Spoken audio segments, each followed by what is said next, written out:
Assalamualaikum warahmatullahi wabarakatuh. Perkenalkan, nama saya Raisyana Putri Ibrahim dari Rombel MPLB 101 dan Rayan Ciledug 2. Pada kesempatan kali ini, saya akan mempresentasikan mengenai biografi pahlawan nasional yang bernama Martha Christina Tiahahu. Pada pertama, saya akan membahas awal kehidupan. Martha Christina Tiahahu lahir pada 4 Januari di tahun 1800 dan meninggal pada tanggal 2 Januari 1818. Ia adalah seorang gadis dari negeri Abu di Nusa Laut, Maluku Tengah. Ia meninggal di Laut Banda, Maluku, Indonesia. Ayahnya adalah Kapitan Paulus Tiahahu, seorang kapitan dari negeri Abu yang membantu Thomas Matulesi dalam Perang Patimura pada tahun 1817. Lalu saya akan membahas tentang riwayat pendidikan. Martha Christina Tiahahu tidak menempuh pendidikan formal karena terbatasnya akses pada masa penjajahan, tetapi ia belajar langsung dari ayahnya tentang keberanian, strategi perang, serta semangat juang melawan Belanda. Pendidikan informal inilah yang membentuknya menjadi pejuang muda yang tangguh. Jadi, walau tidak memiliki latar belakang pendidikan akademis, Martha Christina Tiahahu tumbuh dengan pendidikan karakter, keberanian, dan patriotisme yang kuat dari lingkungan keluarganya dan situasi pada zamannya. Lalu, saya akan membahas tentang latar belakang keluarga dari Martha Christina Tiahahu. Yang pertama ada ayahnya, yaitu bernama Kapitan Paulus Tiahahu, yaitu seorang kapitan dari negeri Abubu. Lalu, ibu dari Martha Christina Tiahahu bernama Petronella Warlau. Ia berasal dari negeri Tawasi di Pulau Nusa Laut dan merupakan anak dari seorang kapten besar pada wilayah tersebut.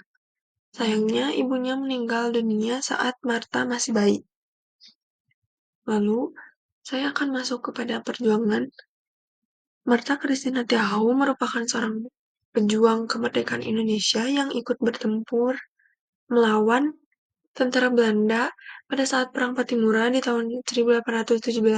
Saat itu, usianya masih sangat remaja, namun keberaniannya sudah sangat terkenal di kalangan para pejuang, masyarakat luas, bahkan di mata musuh.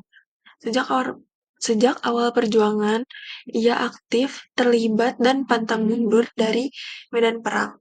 Dengan rambut panjang yang terurai, serta ikat kepala kain berwarna merah, atau bisa disebut juga dengan berang. Ia setia mendampingi ayahnya dalam setiap pertempuran di Pulau Nusa Laut dan Pulau Saparua. Tidak hanya terlibat dalam pertempuran, ia juga ikut membantu membangun kubu-kubu pertahanan siang dan malam.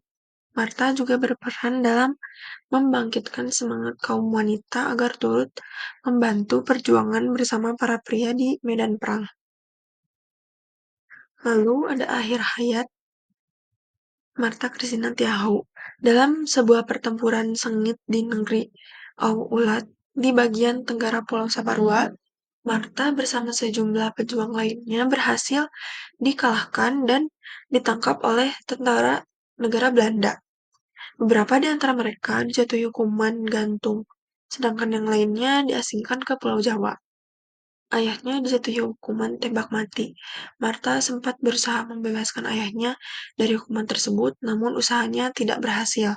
Setelah kehilangan ayahnya, Martha kembali melanjutkan perjuangan secara gerilya di hutan.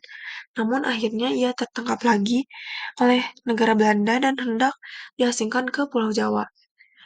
Dalam perjalanan pengasingan itu, ia jatuh sakit. Meski demikian, Martha menolak diberi pengobatan oleh pihak negara Belanda dan akhirnya meninggal dunia di atas kapal pada tanggal 2 Januari tahun 1818 di Laut Banda. Lalu yang terakhir ada reorientasi. Perjuangan Martha Christina Tiahahu menunjukkan bahwa semangat juang untuk kemerdekaan tidak mengenal usia maupun gender. Sebagai seorang remaja perempuan, ia menunjukkan keberanian yang luar biasa, dedikasi yang tinggi, serta keteguhan hati dalam melawan ketidakadilan dan penjajahan. Meski hidupnya berakhir tragis dalam usia muda, semangat dan pengorbanannya tetap hidup dan dikenang oleh generasi penerus bangsa. Martha Christina Tiahahu Bukan hanya pahlawan bagi rakyat Maluku, tetapi juga simbol perjuangan dan keberanian bagi seluruh bangsa Indonesia. Sekian presentasi biografi Marta Christina Tiahu dari saya. Mohon maaf apabila ada kesalahan. Wassalamualaikum warahmatullahi wabarakatuh.